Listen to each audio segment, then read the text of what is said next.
الحمد لله رب العالمين والصلاة والسلام على رسوله الأمين وعلى آله وصحبه أجمعين.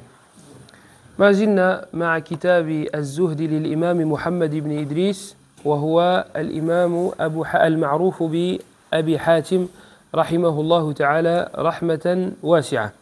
وسيتكلم اليوم عن عبادة عظيمة وقل من يعتني بها، وهو كما سماه بعض العلماء كنز، وهي القناعة، أن يكتفي المرء بما عنده، وتسمى القناعة.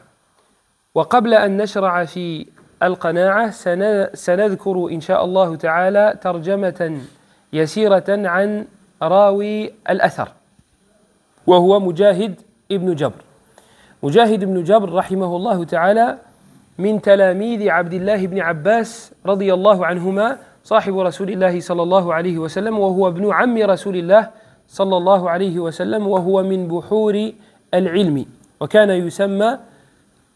يسمى ابن عباس حبر هذه الأمة، كان يسمى حبر هذه الأمة، وكان عالما في الفنون كلها، وخاصة في علم نعم ابن عباس خاصة في علم التفسير. نعم، ابن عباس رضي الله عنهما كان عالما في الفنون كلها، وعلى وجه الخصوص في علم التفسير. Donc, on continue le livre de l'imam Abu Hatim rahimahullah ta'ala, son livre Az-Zuhd, qu'il a appelé Az-Zuhd, Kitab Az-Zuhd. Et aujourd'hui, il va nous parler d'une adoration qui est appelée, qui est surnommée chez certains savants comme étant Al-Kanz, comme étant le trésor, et qui est Al-Qana'a. Al-Qana'a, c'est le fait de te suffire de ce que tu as. Que ce soit peu ou non, tu te suffis de ce que tu as. Tu ne veux pas toujours plus. Et malheureusement, la société dans laquelle on grandit, dans laquelle on nous pousse à chaque fois à faire l'inverse de cette chose-là. Tu vas acheter le dernier téléphone, le dernier, 2000 et quelques, tu vas les mettre, tu vas les poser sur la table. Tu n'as pas fini de payer le dernier téléphone qui te parle d'un nouveau qui va sortir. Et ils te font la pub du dernier. Il n'y a pratiquement rien qui change, mais c'est le nouveau. Celui-là, c'est le 12, là, ils vont te sortir le 18. Tu achètes la dernière console, la dernière, la plus chère, et tu mets un gros billet dessus. Il te parle de la nouvelle console qui va sortir. Elle n'est pas encore sortie. Si ça se trouve, ils n'ont même pas encore commencé Il te parle de la nouvelle. Et en fait, cette façon de voir les choses éduque ton âme dans le charr, dans le mal, parce que tu vas vouloir toujours plus. À chaque fois, tu vas vouloir meilleur. Et des fois même, lorsque tu achètes des choses, tu veux le dernier cri et tu ne sais même pas pourquoi. Tu ne sais même pas pourquoi. Que ce soit dans les téléphones, que ce soit dans les voitures, que ce soit. Donc, Al-Qana'a, c'est justement l'inverse. C'est le fait de te suffire de ce que tu as. Ça ne veut pas dire être pauvre. Ça veut dire te suffire de ce que tu as. Il y a des riches qui ont le Qana'a, et il y a des pauvres qui ont le Qana'a. Et inversement, il y a des pauvres qui n'ont pas le Qana'a, et il y a des riches qui n'ont pas le Qana'a. Qana'a, c'est ce que j'ai me suffit. Et certains savants l'ont appelé Al-Kanz. Ils ont appelé cela un trésor. Pourquoi ? On va voir pourquoi plus tard, Inch'Allah. Et avant de parler de cette adoration-là, on va parler du Rawi, de celui qui rapporte le athar qu'on verra soit aujourd'hui, soit la semaine prochaine, Inch'Allah, qui est Mujahid ibn Jabr, Abu al-Hajjaj al-Makki, al-Qurashi. Mujahid ibn Jabr, c'est une des fiertés de notre communauté. Mujahid, c'était un des élèves de Abdullah ibn Abbas radiyallahu anhuma. C'était un des élèves de Abdullah ibn Umar. Et c'était un des élèves de Abu Hurayra. Et il a eu, lui, à son tour, des grands élèves comme Ibn Aoun et comme Al-A'mash et d'autres. Mujahid ibn Jabr, pour remettre les choses dans leur contexte, il était à une époque où la science était très répandue. Donc si on parle de lui en bien à son époque, c'est que c'était quelqu'un. وقد قال عنه الإمام قتادة رحمه الله تعالى قال أعلم من بقي بالتفسير مجاهد. Qatada qui lui aussi est un savant, il disait la personne la plus savante qui est encore vivante, c'est Mujahid ibn Jabr. Mujahid ibn Jabr, il est à côté de qui? lorsque Qatada lui fait ses éloges. Il est à côté, à la même époque que qui? Que Saïd ibn Jubayr, qui fait partie aussi des élèves d'Ibn Abbas et qui est une montagne dans la science.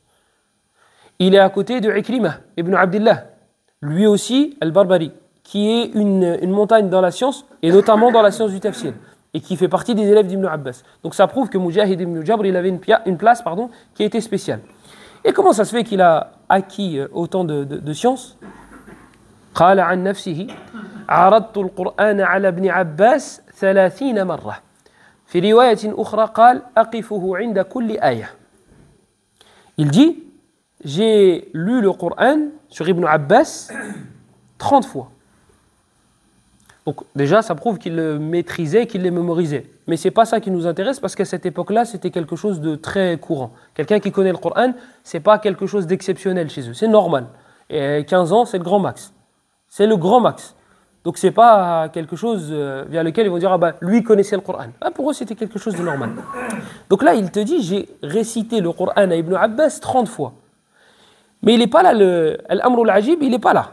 Il est dans la deuxième version de cette histoire. Il dit « J'ai récité le Coran à Ibn Abbas 30 fois. أقفه عند كل آية.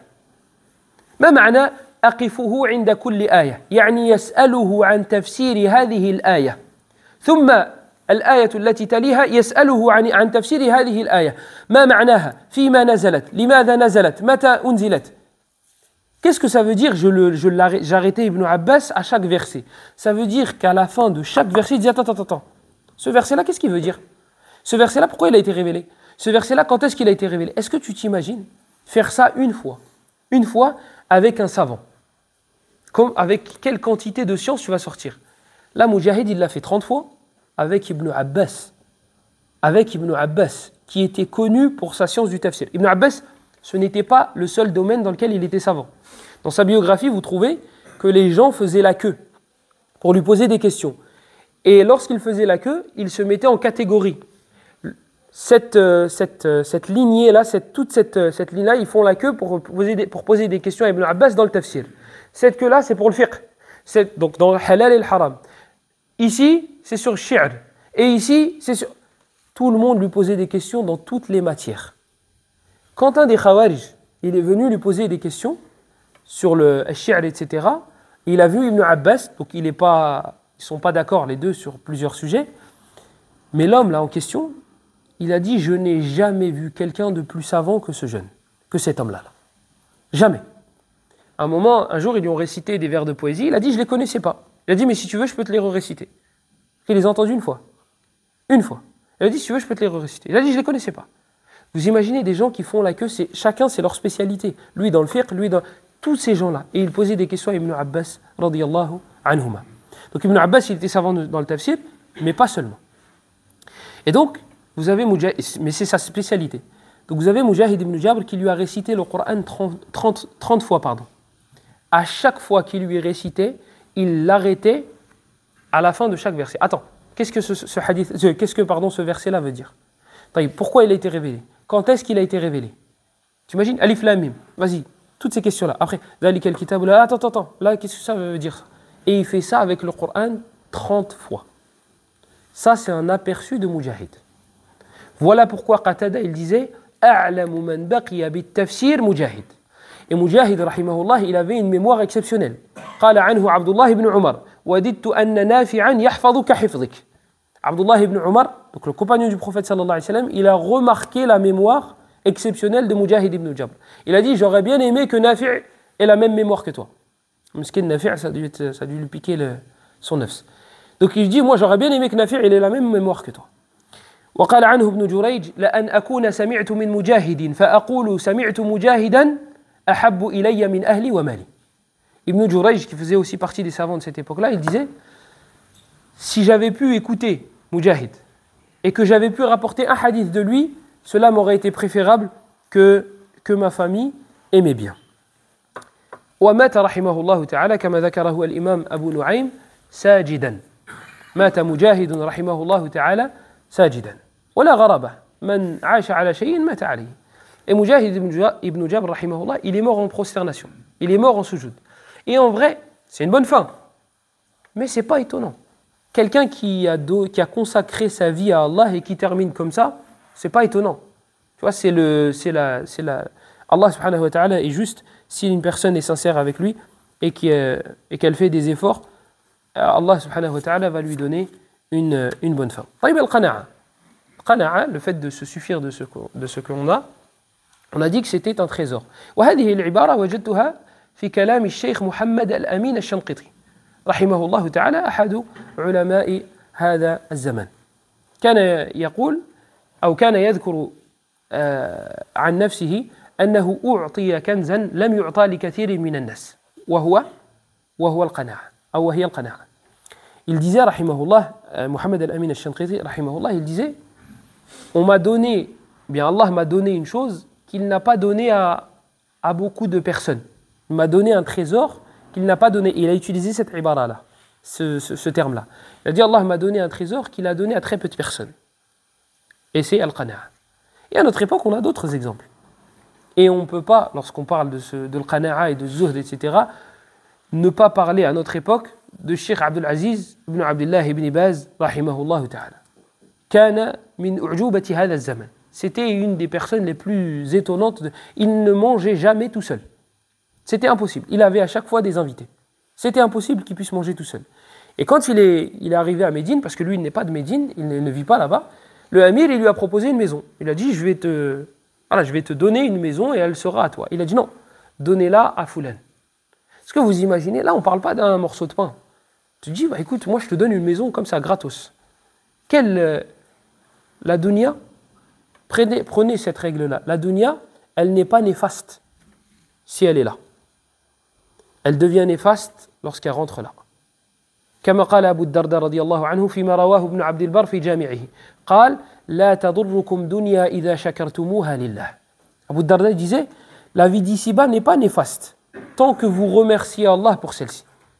La dunya, il ne faut pas se dire moi je vais vivre comme un pauvre, comme un clochard, j'achète rien, je vais me contenter des trucs les plus bas, j'achète la sous-marque, je m'achète rien du tout pour me faire plaisir. Non. La dunya, il ne faut pas comprendre ça. Il y a des compagnons qui étaient riches. Abu Bakr radiyallahu anhu était très riche. Et même si on fouille dans les prophètes, il y a des prophètes qui étaient très riches. Il ne faut pas comprendre de cela cette chose-là. La dunya, si elle est là, c'est bon. Le problème, c'est quand elle rentre là. تعس عبد الدينار النبي صلى الله عليه وسلم يدعو على هذا الذي عبد الدينار والدرهم. Le prophète sallallahu alayhi wa sallam, il a invoqué contre celui qui adore l'argent. Et il est là le problème. C'est quand tu en fais ton ilah, c'est quand tu en fais ton seigneur. Quand on te dit, Akhi, il faut que tu fasses ta prière et que tu réponds, ah mais Akhi, je travaille, il faut que je ramène la subsistance. Là, ta dunya, elle n'est pas dans ta main. Là, elle est dans ton cœur. Si tu me dis, je ne peux pas prier parce que je travaille, là, tu as mis ta dunya avant ta religion. Là, c'est problématique. Mais si la dunya, elle est là, il n'y a pas de problème. Beaucoup de compagnons étaient riches, et avant les compagnons, beaucoup de prophètes étaient riches. Et d'ailleurs, même Saïd ibn... Je crois que c'est Ibn al-Musayyib. Parce que vous avez Saïd ibn Jubayr et vous avez Saïd ibn al-Musayyib. Ibn Abd al-Bar, il rapporte de Saïd ibn al-Musayyib qui disait La khayra fi man lam yajma'il mal yakuffa bihi wajhah wa yuaddi amanatah. Il disait, il n'y a pas de bien dans celui qui n'amasse pas de l'argent. Allez, tu fais rien pour avoir ta subsistance. Yakuffa bihi wajhah wa yuaddi amanatah. En gros, il garde sa fierté. Comme ça, il ne tend pas sa main aux gens. Wa yuaddi amanatah. Et il respecte son dépôt. Allah, il t'a donné une femme, il faut la nourrir. Allah, il t'a donné des enfants, il faut les nourrir. Tu ne vas pas à chaque fois tendre ta main. Donc il dit, il n'y a pas de bien dans celui qui n'amasse pas de l'argent. Et كان أبو قلابة رحمه الله الجرمي يقول لتلميذه أيوب السختياني وهو من شيوخ الإمام مالك قال يا أيوب إلزم سوقك فإن الغنى من العافية. Donc Ayyub al-Sikhtiyani rahimahullah, il recevait ce conseil-là de la part de son professeur Abu Qilabah al-Jarmi. Il lui disait ilzam souqak, sois assidu à rester dans ton, si on traduit littéralement, ton marché, ton stand. Pourquoi? Fa innal ghina min al-afiyah, parce que être riche fait partie des choses qui vont t'alléger l'esprit. Tu ne vas pas avoir besoin des gens. Il y a un dernier athar, mais j'arrive pas à m'en rappeler, qui est aussi dans Jami' Bayan al-Ilm wa Fadlih. Je crois que c'est Abu Qilabah c'est un kalam de Abu Qilabah rahimahullah ta'ala rahmatullah alayhim jami'an rahmatullahi alayhim jami'an. Donc je ne me rappelle plus du dernier athar, il y en a un autre ala kulli hal. Donc al-qana'a, le fait de se suffire de ce qu'on a, on est obligé de parler du cheikh Al-Allama Abdul Aziz ibn Abdullah ibn Baz, rahimahullah ta'ala. Donc il lui a proposé une maison, le Amir, et il a dit je n'en veux pas, donne-la à Fulan. Et Abdul Aziz ibn Baz, ces histoires-là, les deux histoires que je vous raconte de Abdul Aziz ibn Baz, elles sont dans le livre Al-Imam ibn Baz, Durusun wa Ibar, de Cheikh Abdul Aziz ibn Muhammad al-Salhan. C'est un de ses élèves les plus rapprochés, un de ses élèves. Et ce livre-là, il a été préfacé par Salih ibn Fawzan al-Fawzan ou Abdul Muhsin ibn Hamad al-Abbad. Il raconte cette deuxième histoire aussi. Il dit que Cheikh Abdul Aziz ibn Baz, rahimahullah, à la fin de sa vie, il avait mal au genou. Et dans sa maison, il avait des escaliers. Et donc, c'est problématique. Et Abdul Aziz ibn Baz, rahimahullah, il est mort, il avait, il me semble, 90 ans. Donc c'était quelqu'un d'assez âgé. Et comme vous le savez, il était aveugle. Et à la fin de sa vie, il a eu un cancer aussi. Et donc, il avait mal au genou, et sa maison, il fallait monter. Donc le Amir, il a entendu ça, il a dit, écoute, moi je t'achète une maison.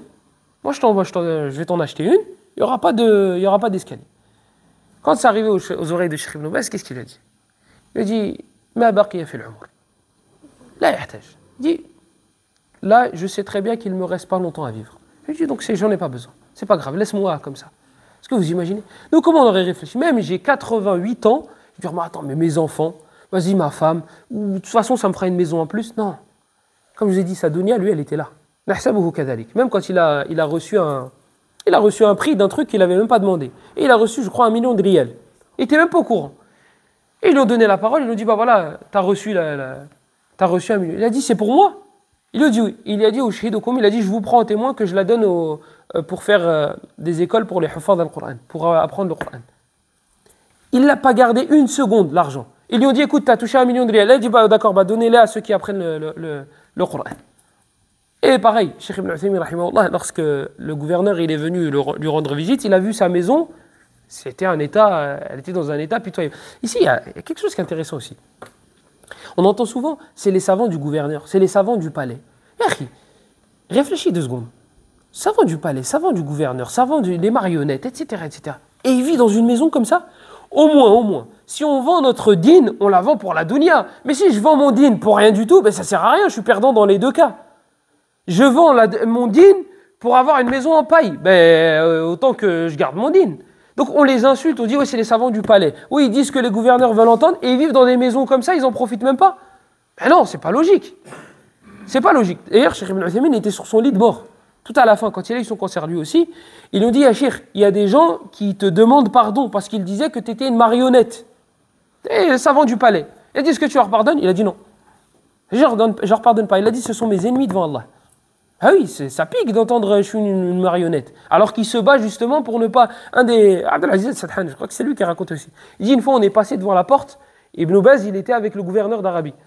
Et il a dit, on entendait Ibn Baz crier, comme tu pourrais crier sur ton enfant.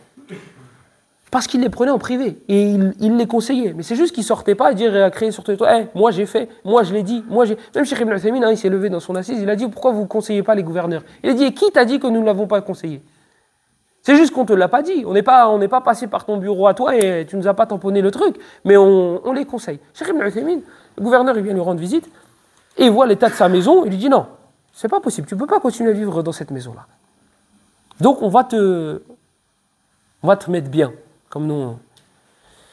Cheikh Ibn Uthaymin dit non, c'est pas la peine. J'ai déjà une maison qui est en construction, donc c'est pas la peine.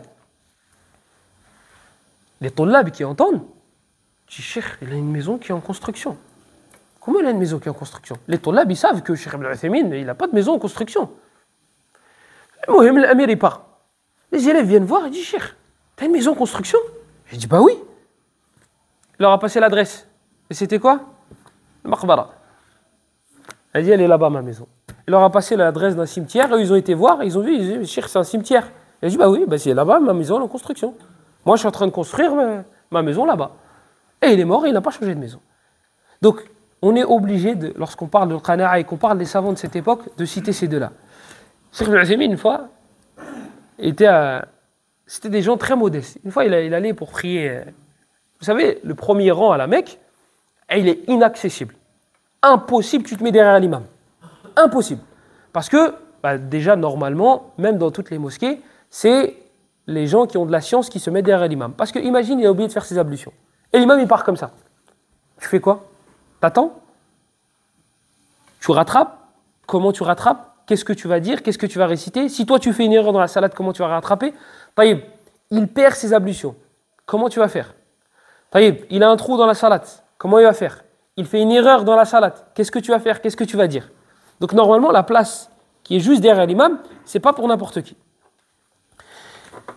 Et là, on est à Mecca. Donc à Mecca, ben, vous pouvez le voir dans les vidéos, vous allez reconnaître des têtes, vous allez reconnaître des visages. Et Cheikh Ibn Uthaymin, il avait sa place derrière. Et il n'avait pas mis son, je ne sais pas comment ils appellent ça, le truc là qui mettent les savants au-dessus de leurs épaules, au-dessus du qamis. Il ne l'avait pas mis. Donc il arrive, Cheikh Ibn Uthaymin, il est petite taille. Voilà, c'est un gars lambda. Donc le policier, quand il voit ce gars-là se mettre devant, il dit, tu fais demi-tour. Cheikh, il dit, non, c'est ma place, je vais devant. Il dit, non, tu fais demi-tour. Et Cheikh, il insiste. Et l'autre, il insiste. Cheikh Ibn Uthaymin ne va pas dire, moi, je suis Mohammed ibn Salih al-Uthaymin, laisse-moi la place. Non, Hichem, il ne veut pas lui... Les gens sincères ne veulent pas qu'on... Et donc, Cheikh, il insiste, l'autre, il insiste. Cheikh, il insiste, l'autre, il insiste. L'autre, il fait son travail. Enfin, en tout cas, il croit faire son travail. Et Cheikh, il ne peut pas dire, hey, c'est moi. Laisse-moi la place. Comme ils ont appelé le mufti d'Arabie, Mohammed ibn Ibrahim, le cheikh de Ibn Baz. Ils l'ont appelé, et le gars lui dit, ouais, c'est qui je suis avec qui au téléphone? Il dit, Mohammed. Il dit, Mohammed, man? Il dit, Mohammed ibn Ibrahim. Il dit, mais c'est qui Mohammed ibn Ibrahim? Ah, il dit, le mufti. Il l'a sorti de force, il a dit, le mufti. Quand il a raccroché, il a dit à celui qui était à côté de lui. Il a dit, Wallah, il m'a forcé à le dire. Il dit, moi, je ne voulais pas le dire. Et donc, aujourd'hui, les gens, c'est l'inverse. Ils disent, oh, moi, je suis imam, je suis ça. Il n'est pas imam du tout. Il fait des vidéos sur Internet. Il n'a ni le Coran, ni l'arabe, ni le fiqh, ni le hadith, rien du tout. Il a juste mis une chachia, il a laissé pousser sa barbe, et il a quelques livres en arabe et en français derrière lui. Et il n'est pas imam. Il n'a jamais été imam de sa vie, il n'a jamais suivi de formation pour devenir imam. Et il s'accroche à ce titre-là. Et après, quand il parle, il dit, nous, les imams. Non. Da'i al-kitabata lasta minna wa law sawwadta wajhaka bil midadi. C'est un vers de poésie de Khalil. Il disait, délaisse l'écriture, tu ne fais pas partie de nous. Même si tu mets de l'encre sur ton visage. Tu vois, tu fais Zahmat, t'as écrit toute la nuit, il y a du stylo. Tu dis, ah, j'ai pas vu. Zahmat, t'es un étudiant. Comme l'Akhor qui a dit, oh, moi j'ai des cernes parce que j'ai trop étudié et je faisais des nuits blanches. T'as rien fait du tout. Mouhim. Cheikh Ibn Uthaymin, il ne peut pas dire c'est moi, je suis Ibn Uthaymin. Et donc l'autre il insiste, et les voix s'élèvent, et il y en a un qui est en train d'assister à la scène. Le policier détourne le regard, il ne fait pas attention, le cheikh il se met devant, il fait Allahu Akbar. Ah, le policier il le regarde, façon de dire, tu finis les deux rak'atayn, t'es mort. C'est ce qu'il a dit, mais sans le dire. Il l'a dit avec ses yeux. Et donc le policier il attend que le cheikh il finisse la prière. Il ne sait pas que c'est Mohammed ibn Salih al-Uthaymin. Et là, il y a celui qui assiste à la scène, il lui dit, Akhi, c'est le cheikh Mohammed ibn Salih al-Uthaymin. Oh, catastrophe. Dès qu'il finit la prière, salam alaykoum, Smahli, cheikh, je ne savais pas. Et cheikh lui dit, c'est pas grave. Il lui a pas dit, hey, tu sais qui je suis? Tu sais, moi, rien du tout. Il lui dit, c'est pas grave. Parce qu'il n'avait pas mis ce jour-là, il n'avait pas mis le costume. Un jour, Mohammed ibn Salih al-Uthaymin, il rentre dans un taxi en Arabie. Vous savez, c'était pas aussi médiatisé qu'aujourd'hui. C'était pas autant médiatisé. Donc les mashayikh, t'entends les noms. Ibn Baz, Ibn Uthaymin, Fulan. Mais les têtes, c'était pas très... Et dans nos pays à nous, d'ailleurs, on les connaît pas. Il y a beaucoup de ulama. Moi, il y a un de mes professeurs qui était avec Salim al-Addoud, en Mauritanie. Et celui qui connaît Salim al-Addoud, il va voir c'est quoi la définition de avoir de la science. Une montagne de science. Et il m'a dit, le cheikh me raconte, il me dit quand il a vu une caméra, Salim al-Addoud, il a dit, il a cru que c'était une mitraillette, il a eu peur. Mais parce qu'eux, ils n'étaient pas médiatisés, ils n'avaient pas cette habitude-là. Et même les gens de cette région-là, ils n'aiment pas être médiatisés, ils n'aiment pas être vus. Et donc à cette époque-là, donc c'est très récent, cette histoire de médiatisation, etc., etc. Donc à cette époque-là, même en Arabie, ils n'étaient pas très... Les têtes, on les connaissait pas, on connaissait les noms, Ibn Uthaymin, Ibn Baz, on sait le Fulan, c'est le Mufti, on sait que... Mais les têtes, c'est pas très répandu. Donc, Cheikh Ibn Uthaymin, il prend un taxi. Il monte dans le taxi. Le taxi lui dit, Man ma'i. Qala Ibn Uthaymin. Anta. Qala ana Ibn Baz. Anta Ibn Uthaymin, ana Ibn Baz. الشيخ ابن عثيمين قال له ابن باز أعمى والشيخ وهو الشيخ ابن باز هو الشيخ لمحمد بن صالح العثيمين وهو يعرفه. فاستغرب قال كيف الشيخ ابن باز أعمى لا يستطيع أن قال أنت تهزأ بي وتقول أنت ابن عثيمين فأنا ابن باز. Donc le taxi, il lui dit c'est qui est avec moi? Il lui dit qui est-ce qui est avec moi plutôt? Il dit bah je suis Ibn Uthaymin, Mohamed Ibn Salih al-Uthaymin. Il dit et toi t'es qui? Il dit bah moi je suis Ibn Baz. Cheikh Ibn Uthaymin il connaît Cheikh Ibn Baz, c'est son professeur. Je lui dis Cheikh Ibn Baz il est aveugle akhi. Tu peux pas être Ibn Baz. Il dit bah toi tu me dis t'es Ibn Uthaymin. Il dit bah moi je suis Ibn Baz. Et là il réfléchit, il se dit ah peut-être qu'en fait c'est vraiment lui. Mais Cheikh Ibn Uthaymin ne veut pas lui dire bah si c'est moi, le Cheikh Fadil, tiens regarde une photo de moi, je suis sur YouTube. Non, il peut pas. Et le gars il s'en rend compte. Et je sais pas si c'était dans ce taxi là ou un autre, quand ils ont roulé et à un moment les policiers les ont arrêtés. Cheikh Ibn Uthaymin n'a pas fait attention. Le pourquoi du comment. Et Cheikh Ibn Uthaymin lui dit qu'est-ce qui s'est passé? Pourquoi le policier est arrêté? C'est après le taxi lui dit parce que j'ai dépassé la vitesse. Et il dit alors? Je lui dis bah il m'a pas mis d'amende. Bah pourquoi il t'a pas mis d'amende? Je lui dis parce que je lui ai dit j'étais avec toi. Il a dit demi-tour. Il a dit tu fais demi-tour et on va partager l'amende. Il lui a dit parce que c'est ta responsabilité à toi parce que tu as roulé vite. Il a dit et ma responsabilité à moi c'est que je ne t'ai pas interdit le mal. Je t'ai pas interdit le blâmable. J'aurais dû te dire de ne pas rouler aussi vite. Il dit donc tu fais demi-tour et tu lui dis qu'il mette l'amende. Est-ce que tu imagines? Toi, ça t'arrive, policier. Ah, c'est toi, t'es Foulen. Ouais, c'est moi, ouais. Bah, vas-y, passe, je te mets pas l'amende. Ah, barakallahu fik, jazakallahu khair. Je vais invoquer pour toi, je vais pas t'oublier. Tu vas l'oublier, mais. Voilà. Ils ne profitaient pas de leur statut pour. Même Hassan al-Basri, rahimahullah, il disait ça. Il disait nous n'allons pas profiter de notre dîne pour manger de la dunya.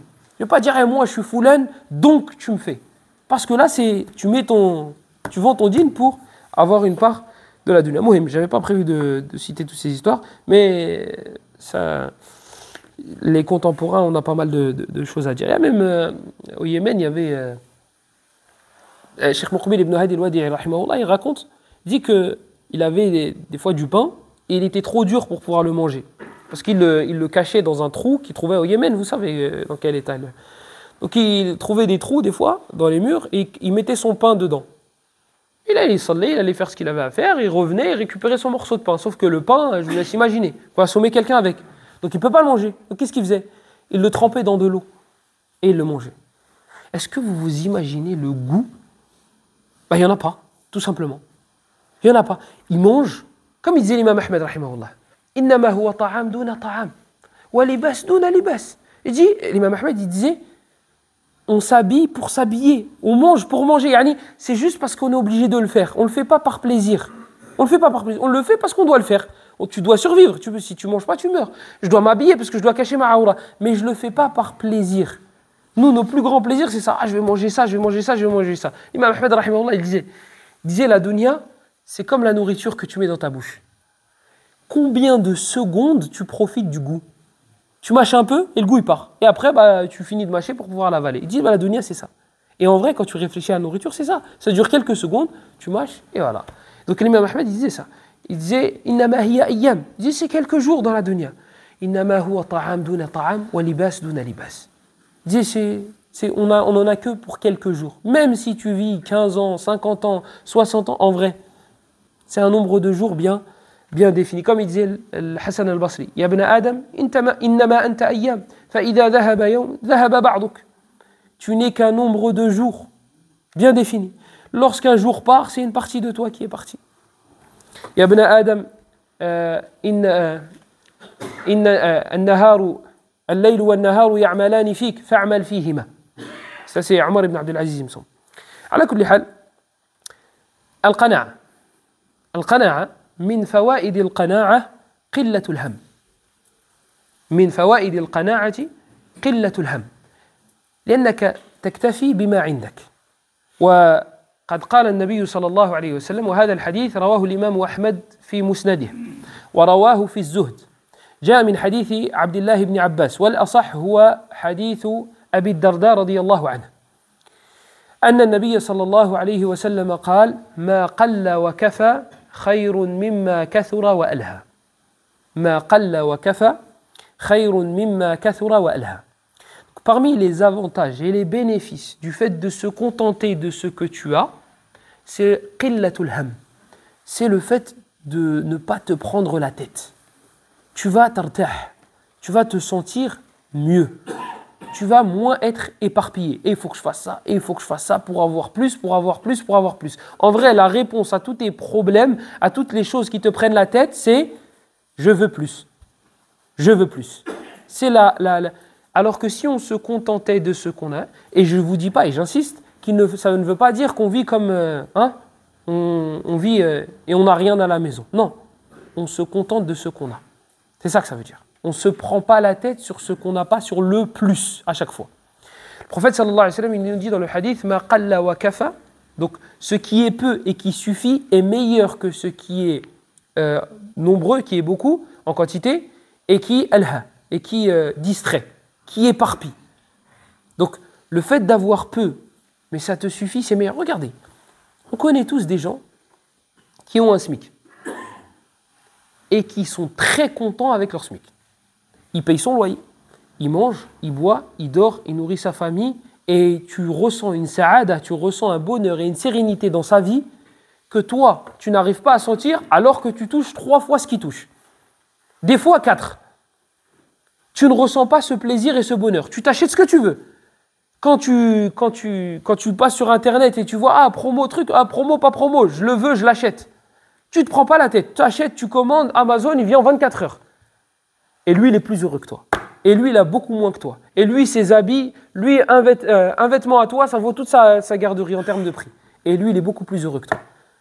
Ta fiche de paye, elle est largement au-dessus et plus intéressante que la sienne. Ta vie, d'un point de vue extérieur, elle est plus excitante que la sienne. Et lui, il est plus heureux que toi. Comment ça se fait? Parce que ce qui est peu et qui suffit est meilleur que ce qui est nombreux et qui éparpille et qui préoccupe. Donc ça, c'est un des avantages du fait de se contenter de ce que tu as. وجاء في حديث آخر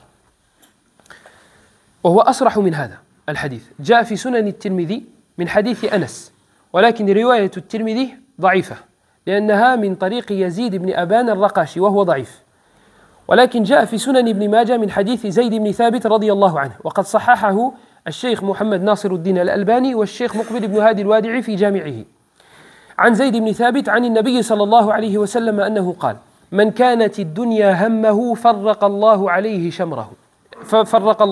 شمله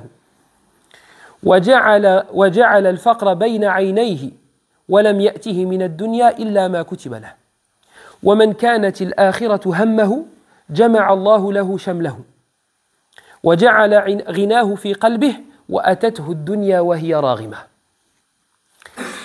Ce qu'on vient de dire, le fait que ça procure du plaisir, du bonheur et que les angoisses disparaissent ou bien diminuent, ça est venu dans un hadith de manière plus explicite. C'est venu dans le hadith de Anas, mais la version de Anas est faible, à cause d'un rapporteur.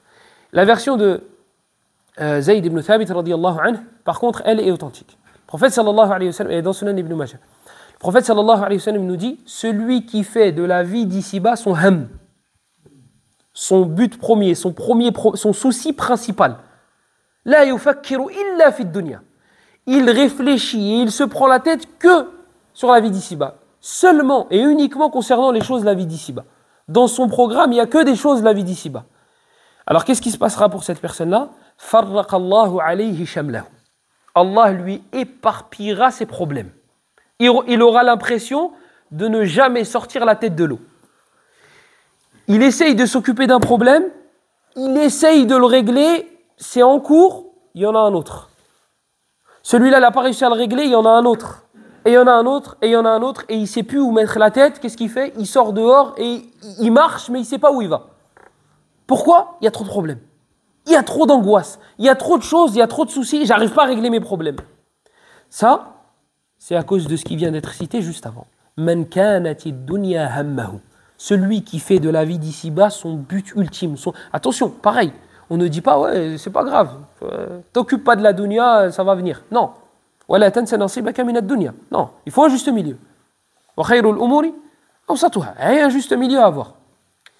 Mais là, on parle d'une personne qui en fait son seul but, son seul objectif, son ham. Il se lève, il pense à sa dunya. Il dort, il pense à sa dunya. Il rêve, il pense à sa dunya. Lorsqu'il parle avec toi, il pense qu'à la dunya. Il parle que de ça, matin, midi et soir. Il a peur de la pauvreté. Seulement et uniquement la dunya.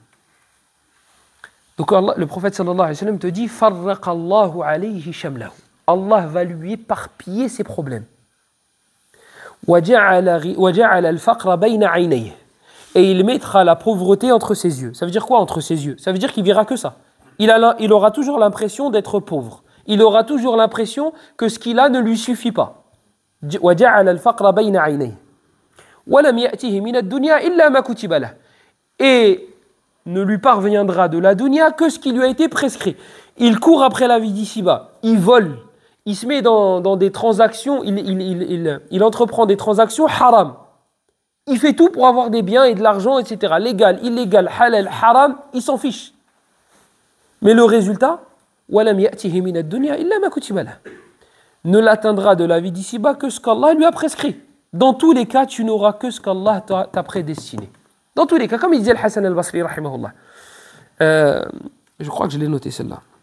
قال الحريص الجاهل والقانع الزاهد كل مدرك رزقه فعلى ما التهافت في النار.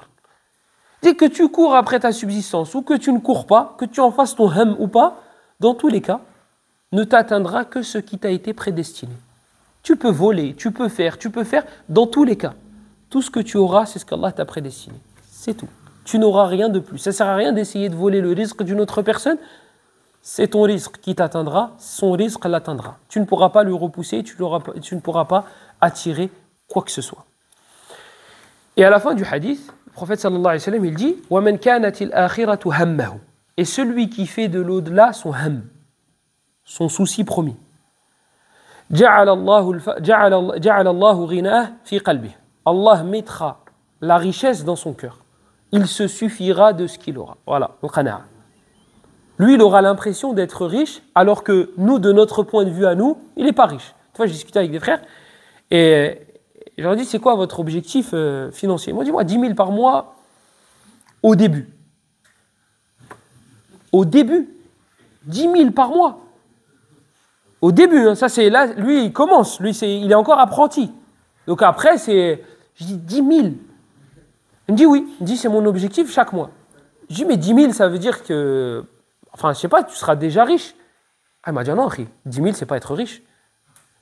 J'ai dit 10 000 par mois c'est pas être riche. Il me dit non, il me dit richesse en vrai c'est quand tu dépenses mais sans compter, tu n'as même pas besoin de regarder. Il me dit regarde, si je veux m'acheter une maison, je peux pas me l'acheter. Je dis bah si, t'économises un peu. Il me dit bah tu vois, c'est pas de ça être riche. Je dis pour moi t'es riche, t'as pas besoin d'économiser. Je dis on en reparlera dans quelques années. Quand tu vas découvrir le monde, le vrai monde, tu vas voir que 10 000, t'es malade. En plus, pour commencer, lui c'est le bidaya, lui c'est le mubtadi. Le mubtadi il touche 10 000. Le débutant il touche 10 000. Attends, il va se manger une claque. Tu vas voir. Même tu ouvres ta propre société, tu vas voir les racketteurs, ils vont être là. Eh mon frère, 60% de ta richesse. Vous savez de qui je parle. C'est pas du vol, c'est du racket. C'est du racket, c'est pas du vol. Hein, ils disent les impôts. Donc le prophète sallallahu alayhi wa sallam il nous dit que celui qui fait de l'au-delà son ham, son souci premier, جَعَلَ اللَّهُ الْغِنَى فِي قَلْبِهِ جَعَلَ اللَّهُ غِنَاهُ فِي قَلْبِهِ. Allah mettra la richesse dans son cœur, il se suffira de ce qu'il aura. وَأَتَتْهُ الدُّنْيَا وَهِيَ رَغِمَةٌ. Et j'oublie, وَمَنْ كَانَتِ الْآخِرَةُ هَمَّهُ جَمَعَ اللَّهُ لَهُ شَمْلَهُ. C'est le premier. Celui qui fait de la vie de l'au-delà son ham, son but premier, son souci principal, جَمَعَ اللَّهُ لَهُ شَمْلَهُ. Il réunira ses problèmes. En gros, il n'aura pas l'impression d'avoir plein de problèmes. Il a des soucis comme tout le monde, mais il ne se prend pas la tête plus que ça. Et il n'aura pas l'impression que ce sera des problèmes éparpillés. Que ce sera ou que ce seront des problèmes. Que ce seront des problèmes éparpillés. Oui. Donc, voilà un des avantages de se suffire de ce qu'on a. Comme il disait Ibn al-Wardi dans sa Lamia, Et pour ceux qui ont l'arabe, vous mettez sur YouTube et vous allez voir. Des hikam dans chaque abiyat. Il disait wa mulku Kisra tourni anhu kisratun. Wallahi, juste cette phrase-là, c'est la moitié d'un bayt. Wa mulku Kisra tourni anhu kisratun. Il disait, et là, le royaume de Kisra, donc les grands palais, les grands châteaux, tourni anhu kisratun. Tu peux t'en passer avec un morceau de pain. On te pose de la viande, de qualité, je l'ai acheté cher, on te pose du caviar, on te pose tout ce que tu veux, on te pose plein de trucs, plein de nourritures différentes, on te pose des fruits, on te pose des boissons, etc. etc. Tu as tout ça devant toi. L'Akhor, il a du pain. Mais du pain, de quoi se rassasier, hein. Il peut manger jusqu'à... En vrai, elle est où la différence? Elle est où la différence? Lui, son ventre, il sera rempli, lui, son ventre, il sera rempli. L'objectif, c'est de remplir son ventre et de ne pas avoir faim. Lui va bien dormir, lui va bien dormir. Donc, mulku Kisra, tourni anhu kisratun. Donc, en vrai, le royaume de Kisra, je peux m'en passer avec un morceau de pain. Avec un morceau de pain. الفائدة الثانية وهي فائدة عظيمة أيضا من القناعة من فوائد القناعة الغنى عن الناس لا تحتاج إلى أحد لا تحتاج إلى أحد إذا رزقك الله عز وجل علما ورزقك قناعة لا تحتاج إلى أحد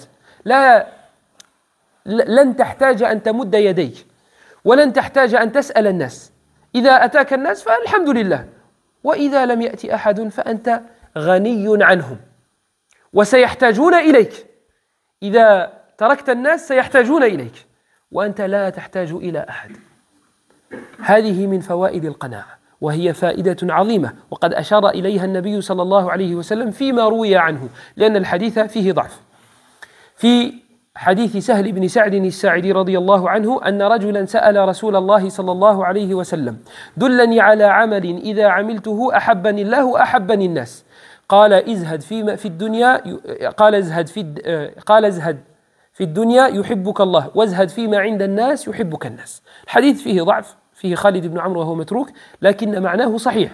وجاء في حديث آخر في حديث أبي أيوب الأنصاري رضي الله عنه وأيضا فيه ضعف لأنه من رواية عثمان بن إسماعيل لأنه من رواية عثمان بن جبير وهو مجهول وفيه اضطراب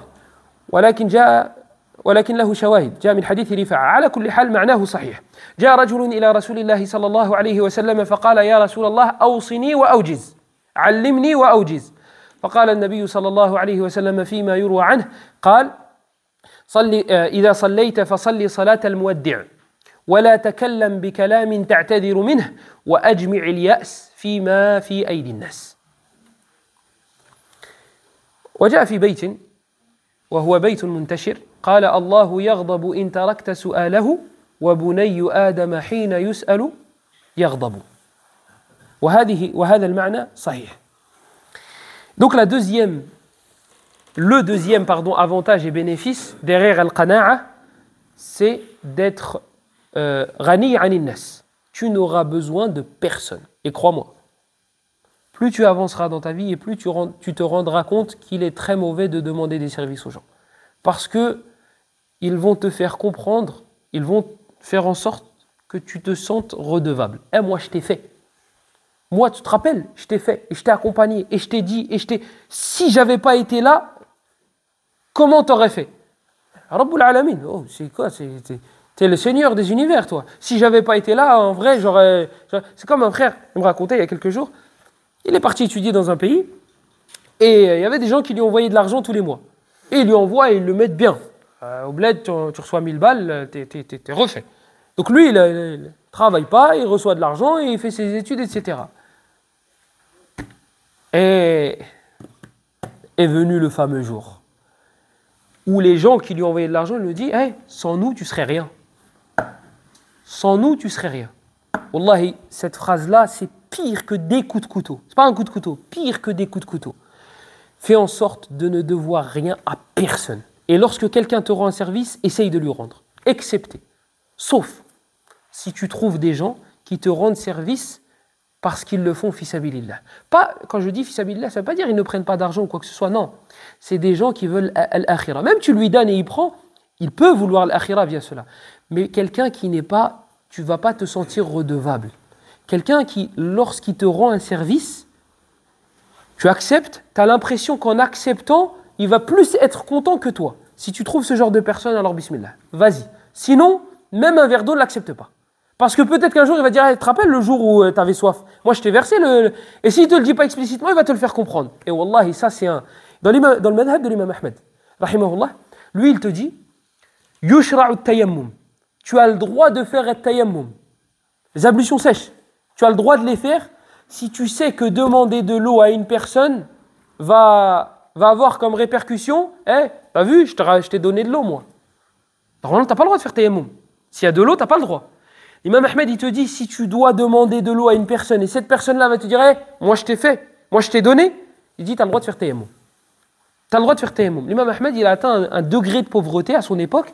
Vous avez vu au bled quand ils font le balai, les femmes, normalement, quand elles font le balai, et que tout à la fin, hashakoum, elles jettent à l'extérieur de la maison, il y a du liquide. Mais ce liquide-là, il est imbuvable. Ça passe même pas par ta tête. Un jour, tu dis, oh, vas-y, je vais me taper un petit délire, je vais boire. Et bien, l'imam Ahmed, il récupérait cette eau-là et il la buvait. Tellement il était pauvre, tellement il avait atteint un degré de pauvreté. Les gens, quand ils l'ont vu dans cet état-là, ils lui disent, écoute, on va te donner, on va te payer. Il a dit, non, vous ne me donnez rien du tout. Et il ne voulait absolument rien. Les Tolab, ils insistaient et lui, il disait, non, je n'accepterai rien du tout. Ils ont insisté, il a dit, d'accord, à une condition, je deviens votre servant. Donc il les a servis, il a pris une ujra. Ahmed ibn Hanbal, ton servant. Ahmed ibn Hanbal. Est-ce que tu sais qui est Ahmed ibn Hanbal? C'est celui كان يشار إليه وهو كان صغيرا. كان يقال هذا الغلام هو الذي هذا الغلام يصلي في الليل. كان غلاما وكان يشار إليه ويقال هذا يصلي بالليل. وهو الذي حفظ ألف حديث. وكثير من العلماء يقولون إن الله عز وجل نصر دينه برجلين أبو بكر الصديق وأحمد بن حنبل برجلين بأحمد بن حنبل وبأبي بكر الصديق هذا هو الذي كان يخدم الناس. Ahmed ibn Hanbal, c'est celui, il était enfant. Les gens le montraient des doigts, ils disaient, c'est l'enfant qui fait Qiyam al-Layl. C'est le petit qui prie la nuit. Lui, quand il voulait aller à la mosquée la nuit, pour aller à Salat al-Fajr, donc il n'attendait pas la dernière minute, comme moi, il allait, et sa mère, elle l'attrapait, elle lui disait, non, ne sors pas. Ne sors pas. Attends que les gens au moins se réveillent. Lui voulait aller à la mosquée, et je vous laisse imaginer, quand il faisait nuit là-bas. Il faisait vraiment nuit à cette époque-là. Imam Ahmed, il est mort en 241. 241. J'hésite toujours entre 246 et 241, mais il me semble que c'est 241. Il est mort en 241. Il n'y avait pas de lampadaire, il n'y avait pas de... Quand il faisait nuit, il faisait nuit. Bima'na al-kalima. Et vous trouvez ça encore dans certains pays chez nous. Il y a des endroits, et quand tu fais nuit, il fait nuit. Il n'y a rien du tout. Tu mets ta main devant toi, tu ne la vois pas. Eux, ils ont l'habitude, ils ont les... Salam alaikum, Foulan. Tu ne sais pas comment il t'a reconnu, tu ne sais pas comment... Lui, il voit. Mais toi... Tu mets ta main devant toi, tu ne la vois pas. Là, imaginez-vous Ahmed ibn Hanbal à son époque. Il était petit et les gens disaient, c'est le petit qui prie la nuit. Et quand il allait à la mosquée, sa mère a dit, attends. Laisse les gens se réveiller, comme ça il y aura des gens sur la route au moins. Ahmed ibn Hanbal, c'est lui sur qui Abu Zur'a, concernant la personne, c'est lui que Abu Zur'a a décrit en disant, il connaît elf hadith, qu'il connaît 1 million de hadiths. Donc Ahmed ibn Hanbal, c'est quelqu'un. Et bien lui, il n'acceptait pas qu'on lui donne. Qu'est-ce qu'il faisait? Il servait les gens et il disait, vas-y, si tu veux me récompenser, tu me récompenses via cela. Donc c'est des gens qui avaient une izza, parce qu'ils étaient ghaniyun anin nas, kanu aghniya anin nas. Ils n'avaient pas besoin des gens, et les gens avaient besoin d'eux. Quand ils sont rentrés dans le village de Hassan al-Basri, ils ont dit, qui est votre roi? C'est qui le roi de cette mantiqa, de cet endroit-là? Ils ont dit, c'est le Hassan al-Basri. Ah non, c'est pas le Hassan al-Basri. Le Hassan al-Basri est tout sauf roi. Ils ont dit, si. Hassan al-Basri, il n'a pas besoin de notre dunya et on a besoin de son akhira. Hassan al-Basri, il n'a pas besoin de notre argent, il n'a pas besoin de nos biens, il n'a pas besoin... Mais nous, on a besoin de lui. Nous, on a besoin de lui poser des questions, nous, on a besoin de ses exhortations, etc. Il a dit, donc c'est lui le vrai roi. C'est pas le roi qui a la couronne, c'est lui le roi. C'est le Hassan al-Basri. Et c'est vrai, c'est ça la richesse. C'est le fait de te suffire. Tu t'auto-suffis. Tu n'as pas besoin des gens et tu vas voir. Subhanallah. C'est comme un papillon. Papillon, tu le cours après, tu le choperas jamais. Et quand tu te détournes, il se pose sur toi. Les gens, c'est exactement la même chose. Tu leur cours après, les gars, j'ai besoin. Oh, mais Harry, t'as vu, voilà, les fins de mois sont difficiles. Ah, mais t'as vu, j'ai besoin de déménagement. Ouais, mais t'as vu, je suis occupé, je dois ranger ma chambre. Vous rigolez, mais wallahi que c'est arrivé. Wallahi que c'est arrivé. Oui. Bref, on ne va pas rentrer dans les détails. Donc ils vont te chercher des excuses. Et comme par magie. La magie n'existe pas, c'est une expression. Qu'est-ce qui se passe? J'allais la corriger avec comme par hasard.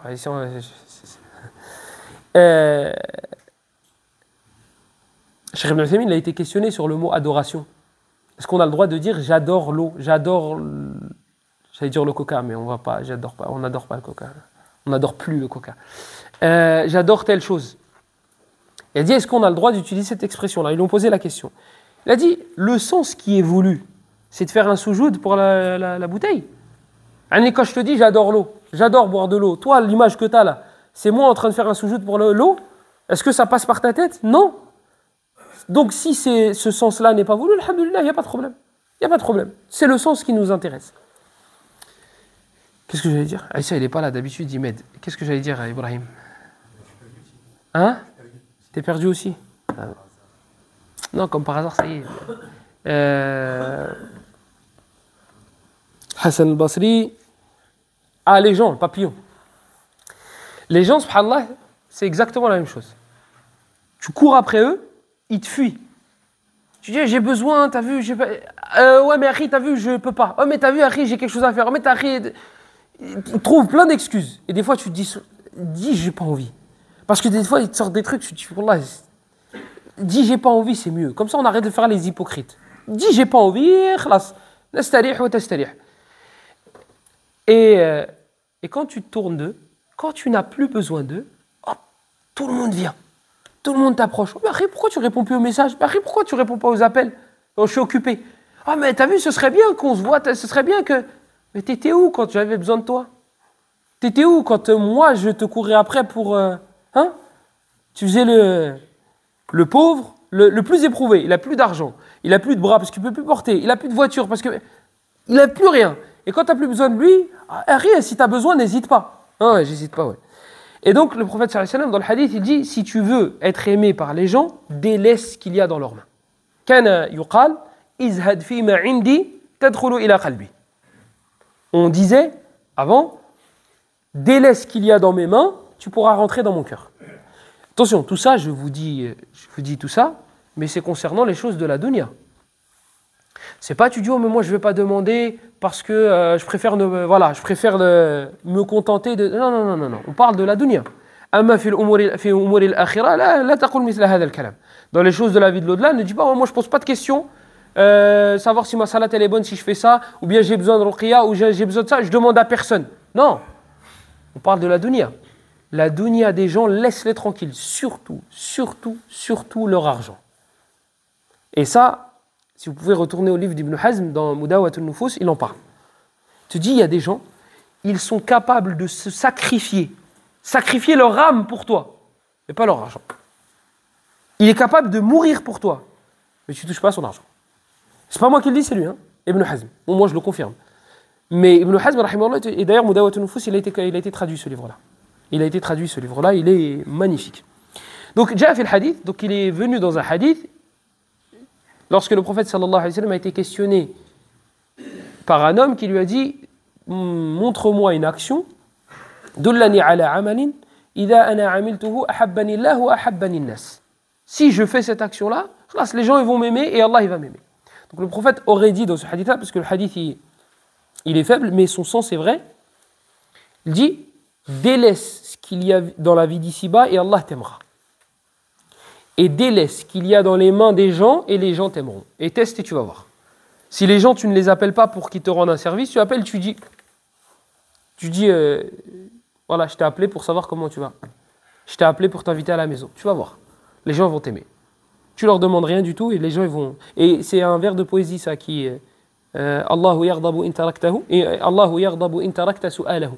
Allah se met en colère lorsque tu ne lui demandes pas. Wa bunayyu Adam hina yus'alu yaghdabu.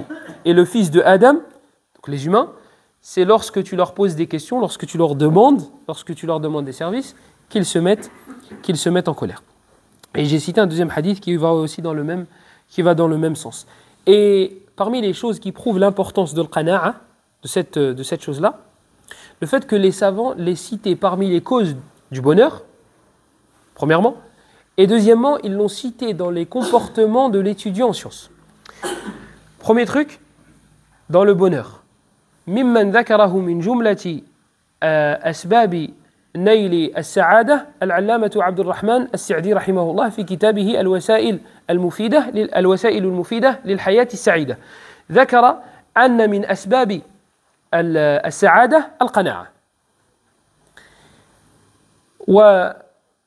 ولأهميته ذكره العلماء أو ذكره أهل العلم ذكروه في آداب طالب العلم ومنهم أحد المعاصرين الشيخ العلامة بكر ابن عبد الله أبو زيد رحمه الله في كتابه الماتع حلية طالب العلم وقد شرحه الشيخ محمد بن صالح العثيمين رحمه الله تعالى وهذا الكتاب ترجم أصل الكتاب أما الشرح لا أدري.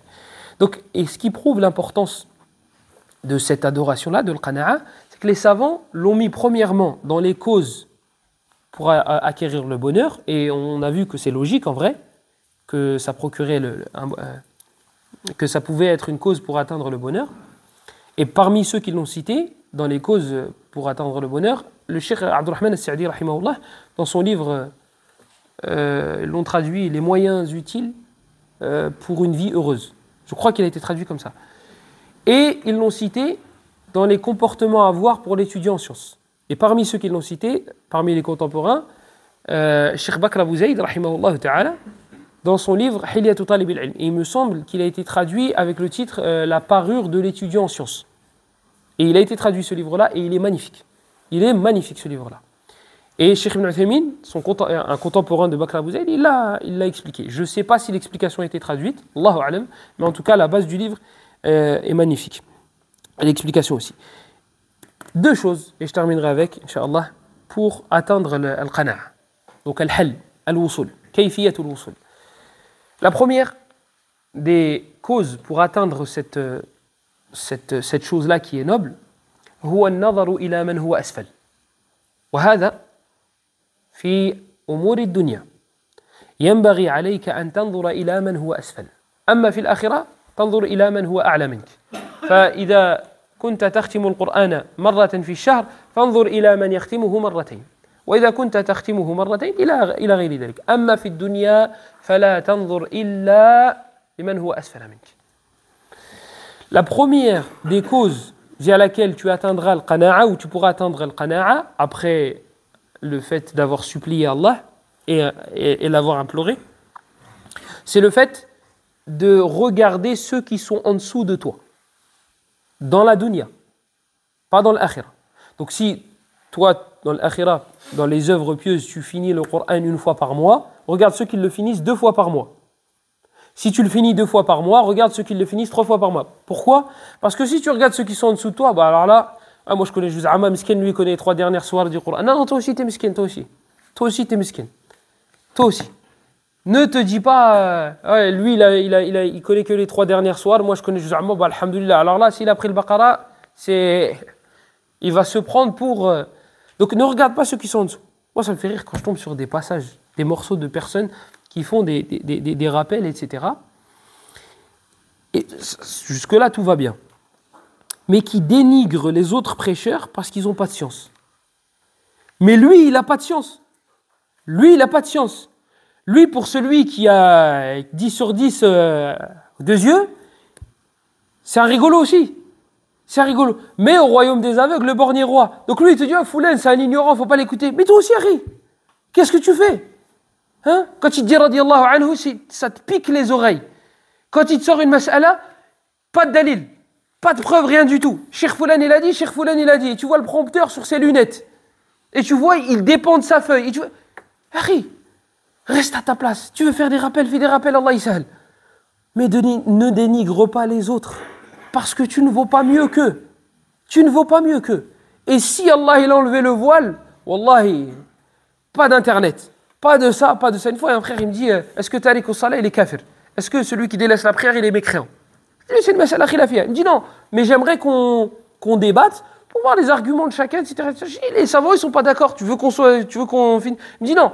Peut-être que l'un va réussir à convaincre l'autre. Je dis, bah bismillah, si tu veux. Et il sort son téléphone. Il me dit attends, parce que j'avais vu le dalil de Cheikh Foulet. Je dis attends, tu fais quoi? Tu ne maîtrises pas le sujet, tu veux débattre là-dessus? Je dis mais non, c'est pas comme ça qu'on fait. Il me dit non, mais j'ai vu le dalil. Oui, t'as vu. Mais toi, tu débats pas. Toi, t'avales, tu veux suivre Cheikh Foulan ou la Cheikh Foulan, d'accord. Mais toi, le Maïdan de le Munadhara, c'est pas pour toi. Toi, tu ne débats pas. Toi, tu es encore à l'apprentissage. Toi, tu poses la question sur le bas ou le noun. Un point en bas ou un point en haut. Damma, kasra, fatha. Toi, tu restes là. Mais tu veux débattre. Et akhi, les munadharat, c'est tout à la fin. Tout à la fin. Nous, on est passé par le... On a fait le raccourci. On a dit, bah, t'as vu, c'est quoi les adillas de chacun? C'est quoi les adillas de chacun? Mais mon frère, pour comparer les avis et les adillas, il faut des qawa'id, il faut des usul, c'est des étapes.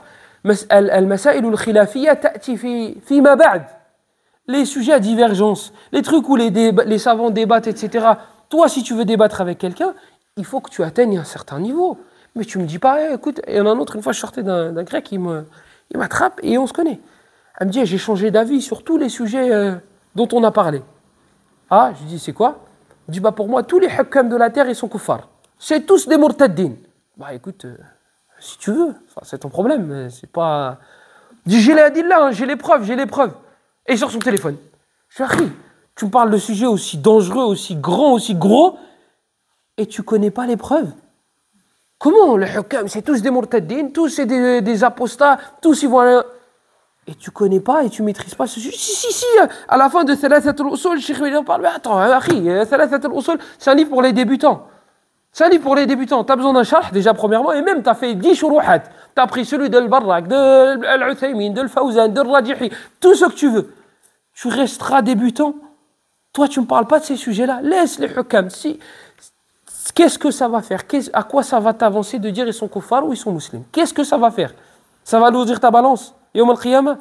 Ou bien tu vas changer quelque chose? Tu vas réussir à changer le char qu'il y a? Non.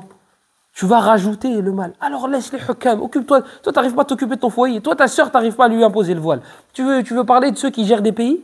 Reste tranquille. Quand tu auras réussi à parler à ta femme de la musique, à tes filles du hijab,